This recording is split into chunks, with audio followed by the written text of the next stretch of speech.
Hello and welcome to Frontrunner Motorsport. After yet another collision between the title rivals in Formula 1, you could be forgiven for not checking out all the other action that went on last weekend. Which is a shame because we had some cracking action from Formula 2 also at Monza. The WRC returned to Greece for the first time in 8 years, and IndyCar heads towards the end with racing from Portland. So remember to subscribe and let's begin.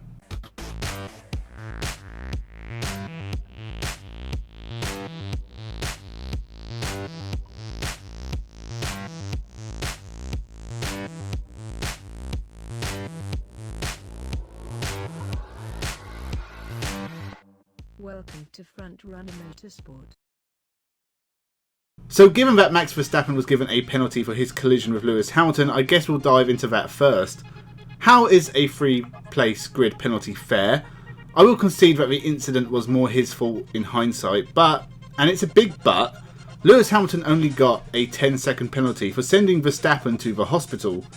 Someone needs to get these two and say, hey, no more of this. They should probably both get points on their licence, but I'm guessing Lewis is probably getting close to a race ban again, so they definitely won't do that. Don't want all those casual fans to suddenly turn off the TV and watch something else.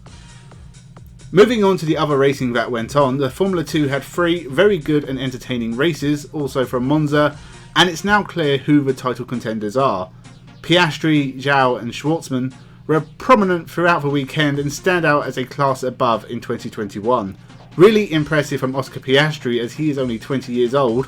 He's still old enough to squish pimples and he is in position to win a championship 3 years in a row. Race 1 had the pick of the action. It was Juri Vips who led the field away, but it wasn't long before chaos ensued. Theo Pourchaire and Dan Ticktum ran wide, and as Dan returned to the track, he was caught by Felipe Drugovich. Ticktum was out, Drugovich had to pit and the safety car came out. Boschung also pitted with a damaged front wing, and not long after Liam Lawson would also damage his and need to pit. Felipe Drugovich was not having a good race and it came to an end in the barriers after a spin. The two Prema title contenders got close on track and Piastri ended up out on the dirt, but Robert Schwartzman would get a 5-second penalty for passing whilst off the track and it made his job of keeping a podium place very much harder. Roy Nissany was running well, but would also spin and retire, bringing out the safety car. During this safety car, Richard Verschoor and Marino Sato both decided they had enough and pulled off. The much diminished field continued on, and it was Theo Pourchaire taking the lead away from Juri Vips, who would go on to lock up and lose second to Guan Yu Zhou, and start to drop back through the field. Theo Pourchaire won the race from Zhou, Christian Lundgaard who worked his way up from the back, with Piastri and Lawson just off the podium. Race 2 was almost as mental. Christian Lundgaard had a fantastic race 1, but was spun early in race 2. We saw a magnificent battle between Pourchaire, Piastri and Zhou that seemed to continue in some form for most of the race. Jake Hughes got taken out by teammate DeLader, ruining the team dinner. Hell, Hughes probably wanted to drown DeLader in his own dessert. Wilhelm Samaya broke down for the second race in a row. David Beckman locked his brakes in exactly the same way he did in race 1. At least he's consistent.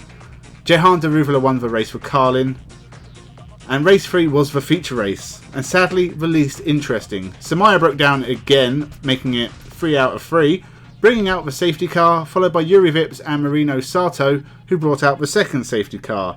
Guan Yu Zhou had a massive ding-dong battle with Jehan Daruvala. Honestly, how they both survived that fight with all their wheels intact, I really don't know. Zhou came out ahead eventually, but seeing as he's going for the championship, he put in a brave move and a braver defence to keep ahead of the Indian driver. In the end, it all came down to tyre strategy, and when Liam Lawson broke down, bringing out safety car number 3, there were some very fast cars at the back, including Dan Ticktum, who had led the race for a while and was now working his way from the back.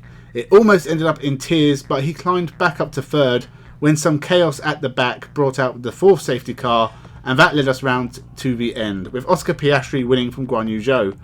The title race is close, with Zhou only 15 points behind Piastri, with Schwartzman not far behind, and Dan Ticktum keeping up. A couple of results go his way, and it'll be a 4-way fight with 9 races left.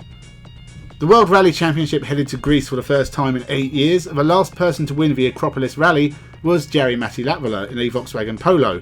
It was 2013 and Ogier would be champion.